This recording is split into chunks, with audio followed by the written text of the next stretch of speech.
Hello friends, आज के video हम कवर करेंगे D pharmacy first year pharmaceutics 1 के MCQ from question number 11 to 20 complete explanation के साथ।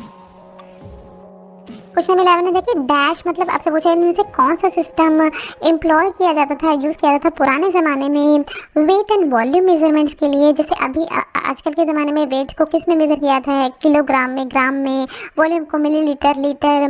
तो इसमें पूछा आपसे कि पुराने ज़माने में कौन सा सिस्टम यूज़ किया जाता था इन सब चीज़ों के मेजरमेंट के लिए। And writing and filling of prescription के लिए, जो प्रिस्क्रिप्शन जो है वो भी उनमें भी किस तरह की यूनिट्स का, किस तरह के सिस्टम का यूज़ किया जाता था। तो ऑप्शन में दिया गया देखिए, apothecary system, avoirdupois system, English linear system या इंपीरियल सिस्टम। आंसर है इसका ऑप्शन ए, एपोथेकेरी सिस्टम को यूज़ किया जाता था पुराने ज़माने में इन सब चीज़ों की मेजरमेंट के लिए। तो इसमें क्या किया था, जो भी डॉक्टर्स या जो भी फिजिशियंस या जो भी वेटरिनेरियंस होते थे, मतलब जो जानकार लोग होते हैं, वो इस तरह के सिस्टम का यूज़ करके जो भी वॉल्यूम या वेट मेज़र करना है, टैबलेट्स का, किसी भी जो भी चीज़ यूज़ कर रहे हैं, तो उसके लिए इस तरह के सिस्टम का यूज़ करते थे। और किन तरह की यूनिट्स यूज़ होते थे, देखिए यहाँ पर ये बताया गया है। जैसे आजकल हमने बताया आपको किलोग्राम, ग्राम, इन सब चीज़ों में वेट मेजरमेंट होता है। पहले ज़माने में क्या होता था कि देखिए ग्रेन्स में होता था, स्क्रूपल, तो अलग अलग आपको देखिए डिवाइड करके आपको ड्राइव करके बताया गया है। 20 ग्रेन्स होता था 1 स्क्रूपल के बराबर, 3 स्क्रूपल्स होते थे 1 ड्रैकम या 1 ड्राम, 8 ड्राम्स होते थे 1 आउंस एंड 12 आउंस होते थे 1 पाउंड। तो इस तरह से देखिए मेजरमेंट किया जाता था, इस तरह से क्वांटिटी जो है वो मेज़र की जाती थी। Magnesium stearate and stearic acid में से क्या है, देखिए पूछा है आपसे, ग्लाइडेंट है, बाइंडर है, कलरिंग एजेंट है या ल्यूब्रिकेंट है। आंसर है इसका ऑप्शन बी, ल्यूब्रिकेंट होता है देखिए magnesium stearate and stearic acid. तो देखिए अब जो टैबलेट होती है हमारे, जो भी हम कंज्यूम करते हैं किसी भी कंडीशन के लिए, उसमें एक्टिव इंग्रेडिएंट के अलावा जितनी भी चीज़ें ऐड की जाती है उनको एक्सिपिएंट्स कहा जाता है। ये सारे ही जो है ये एक्सिपिएंट्स होते हैं, अलग अलग पर्पस होते हैं इसके। ल्यूब्रिकेंट का क्या काम होता है, देखिए ये इसको फॉर्मुलेशन में ऐड किया जाता है फ्रिक्शन को रिड्यूस करने के लिए। मतलब जो भी मेडिकेशन है वो स्टिक ना हो, जो प्रोसेसिंग के दौरान ये इस तरह की मशीन जिसे स्टिक ना हो, ल्यूब्रिकेट रहे, तो इस पर्पस के लिए ल्यूब्रिकेंट्स को यूज़ किया जाता है। फिर ग्लाइडेंट्स को यूज़ किया जाता है फ्लो ऑफ पाउडर जो है उसको इम्प्रूव करने के लिए। टैबलेट मशीन में पाउडर जो है देखिए, जो पाउडर्स फ्लो होते हैं, जो ग्रेन्यूल्स फ्लो होकर आते हैं, तो वो ग्रेन्यूल जो है वो अच्छे से फ्लो हो, कहीं स्टक ना हो, उसके लिए यूज़ किया जाता है ग्लाइडेंट्स को। बाइंडर्स का यूज़ किया जाता है, देखिए जैसे इसके नाम से हमें पता चलता है, बाइंड करने के लिए जो भी ग्रेन्यूल्स होते हैं उनकी फॉर्मेशन के लिए, ताकि आपस में इनकी बाइंडिंग अच्छे से हो। तो इन सारी पर्पस के लिए इन तरह के सारे ही एक्सिपिएंट्स का यूज़ किया जाता है। कलरिंग एजेंट्स का यूज़ किया जाता है, अगर एलिगेंस प्रोवाइड करना है, टैबलेट को अच्छी अपीयरेंस देनी है, तो उसमें colour. Mostly ampoules and wires जो होते हैं इसमें से किस टाइप के ग्लास के बने होते हैं, टाइप 4, टाइप 1, टाइप 3 या टाइप 2। आंसर है इसका ऑप्शन बी। देखिए टाइप 1 टाइप ऑफ ग्लास के बने होते हैं जो एम्प्यूल्स एंड वायर्स होते हैं वो। टाइप 1 टाइप का ग्लास जो है उसको न्यूट्रल ग्लास भी कहा जाता है। एक तरह का ये बोरोसिलिकेट ग्लास होता है जिसका गुड केमिकल रेजिस्टेंट होता है। गुड केमिकल रेजिस्टेंस क्या होता है, मतलब इसमें किसी तरह का ये जो ग्लास होता है, ये जो मटेरियल इसके अंदर फिल होता है, उसकी तरह जो भी हम जो जिस भी तरह की मेडिकेशन को फिल कर रहे हैं उससे ये ग्लास जो है वो रिएक्ट नहीं करता है, रेजिस्टेंट होता है, किसी तरह का मटेरियल जो है वो रिलीज नहीं करता है इस प्रिपरेशन में। एंड दैट इज़ वाई देखिए इसको यूज़ किया जाता है इंजेक्टेबल्स जो है उनको उनके कंटेनर्स की तरह। फिर देखिए आपको सारे ही ग्लास पता होने चाहिए थोड़े से कि क्या होते हैं। टाइप 1 जो है highly resistant neutral borosilicate glass होते हैं, जो अभी हमने देखे ये सारे ही। फिर टाइप 2 क्या होते हैं, देखिए ट्रीटेड सोडा लाइम ग्लास होते हैं टाइप 2। फिर टाइप 3 क्या होते हैं, सोडा लाइम और रेगुलर सोडा लाइम ग्लास होते हैं। एंड टाइप 4 क्या होता है, देखिए general purpose soda lime glass होते हैं। तो ये जो तीनों ही ग्लास होते हैं एक्सेप्ट 1 सोडा लाइम ग्लास होते हैं, बट अलग अलग तरह से होते हैं। देखिए इसमें सोडा लाइम ग्लास को ट्रीट किया जाता है, इसमें ये रेगुलर सोडा लाइम ग्लास होता है टाइप 3 में, और यहाँ पर ये जनरल पर्पस जो कि आम पर्पस के लिए यूज़ किया जाता है वो सोडा लाइम ग्लास होता है।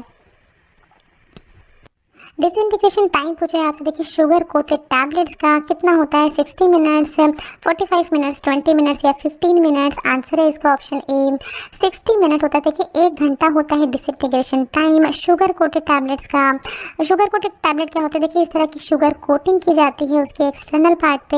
ये कोर होता है जो भी हमारी टैबलेट होती है, जो कि शुगर कोटिंग अभी नहीं हुई है उसकी, उस पर इस तरह का स्प्रे किया जाता है। देखिए ये जो शुगर सिरप होता है उसका, फिर उसकी वो वेट होती है, फिर रिक्रिस्टलाइज होती है, इस तरह से उसकी लेयर बन जाती है एंड फाइनली इस तरह की शुगर कोटेड टैबलेट ये प्रिपेयर हो जाती है। देन इसका क्या किया जाता है, डिसइंटीग्रेशन टेस्ट किया जाता है। देखिए इस तरह का डिसइंटीग्रेशन टेस्ट एपरेटस होता है जिसमें यहाँ पर होल्स होते हैं। देखिए दोनों में ही 6 होते हैं मोस्टली, तो उनमें इस टैबलेट को डाला जाता है एंड देन इसको अप एंड डाउन इसकी मूवमेंट करवाई जाती है। देखा जाता है कितने टाइम में टैबलेट जो है डिसइंटीग्रेट हो गई है। डिसइंटीग्रेशन क्या होता है, मतलब टूट गई है, स्मॉल पार्टिकल जो है उसमें कन्वर्ट हो गई है ये पूरी ही टैबलेट। तो इससे पता लगता है कि जब हम कोई भी टैबलेट, कैप्सूल, पेसारीज या सपोजिटरी अगर हम कंज्यूम करते हैं, अगर लेते हैं अपनी बॉडी में, तो कितने टाइम में हमारी बॉडी में वो डिसइंटीग्रेट होगी। क्योंकि डिसइंटीग्रेशन होने के बाद क्या होता है, वो डिज़ोल्व होती है और फिर डिज़ोल्व होने के बाद वो हमारे ब्लड स्ट्रीम में अवेलेबल होती है अपना एक्शन शो करने के लिए। सो दैट इज़ वाई इस तरह का डिसइंटीग्रेशन टेस्ट परफॉर्म किया जाता है इन सारी ही चीज़ों में, टैबलेट, कैप्सूल एक्सेट्राज में। क्वेश्चन नंबर 15 में आपसे पूछा है फाइनल स्टेज क्या होती है शुगर कोटिंग की। ऑप्शन दिए गए, देखिए polishing and printing, smooth coating, सब कोटिंग या सीलिंग कोट। आंसर है इसका option A polishing and printing होती है देखिए फाइनल स्टेज शुगर कोटिंग की। तो देखिए अलग अलग स्टेजेस आपको दिखाई गई हैं, किस किस स्टेजेस पे होती है शुगर कोटिंग। सबसे पहले देखिए कोर होता है, इसको सबसे पहले इसकी सीलिंग किया जाता है। देखिए यहाँ पर सील टैबलेट कोर किया गया। फिर उसके बाद सेकेंड स्टेप होता है देखिए सब कोटिंग।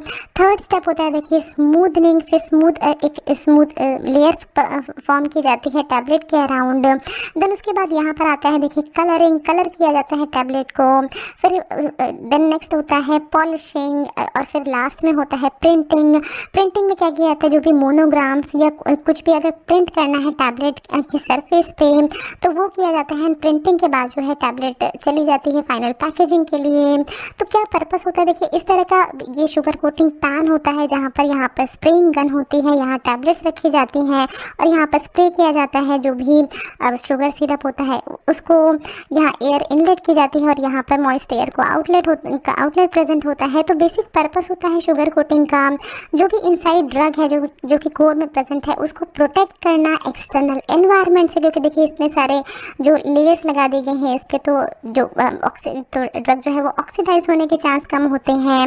और क्या होता है, देखिए जो अनप्लेजेंट टेस्ट, कलर, ओडर या टेक्सचर है ड्रग का उसको मास्क करना, उसको हाइड करना। तो ये दोनों ही पर्पस होते हैं शुगर कोटिंग के।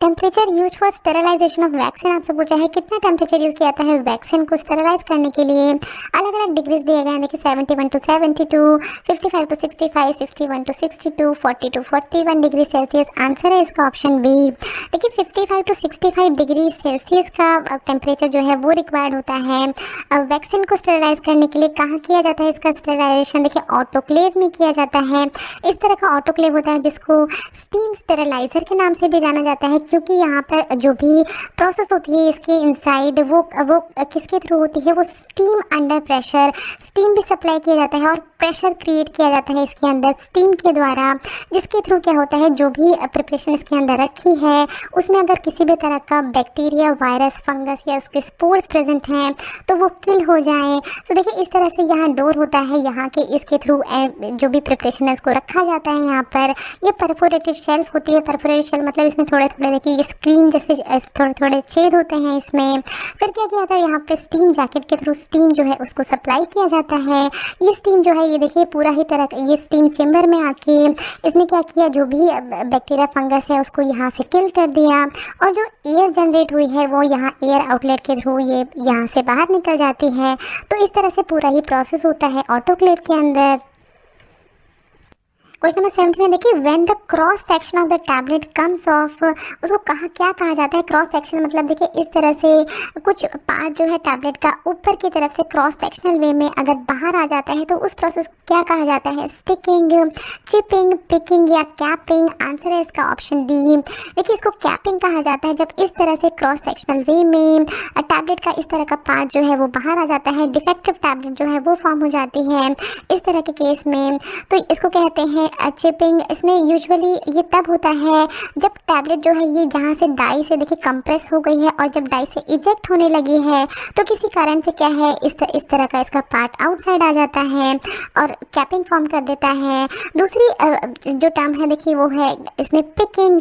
पिकिंग इस तरह से होती है देखिए कि टैबलेट का कुछ पोर्शन जो है देखिए ये रिमूव हो गया है किसी वजह से, या तो ये स्टिक हो गया है या ये टूट के गिर गया है, कोई भी कारण हो सकते हैं जहाँ पर इस तरह से पिक हो गया है छोटा सा small fragment of tablet.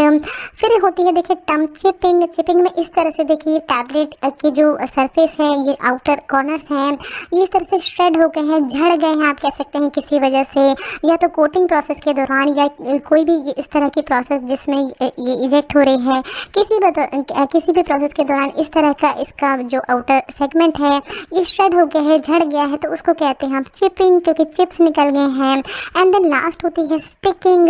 Sticking में क्या होता है टैबलेट जो है ये स्टिक कर ली गई है पंचेस के द्वारा। पंचेस यहाँ से देखिए ये अपर पंच एंड लोअर पंच में जब आपस में एक दूसरे के नज़दीक आते हैं तो टैबलेट जो है वो कंप्रेस होती है, तो इन्हीं पंचेस ने इस टैबलेट को स्टिक कर लिया है। देखिए ये इस तरह का पंच सरफेस दिखेगा और इस तरह का टैबलेट सरफेस दिखेगा। तो ये सारे ही टर्म्स आपको पता होने चाहिए, capping, picking, chipping and sticking.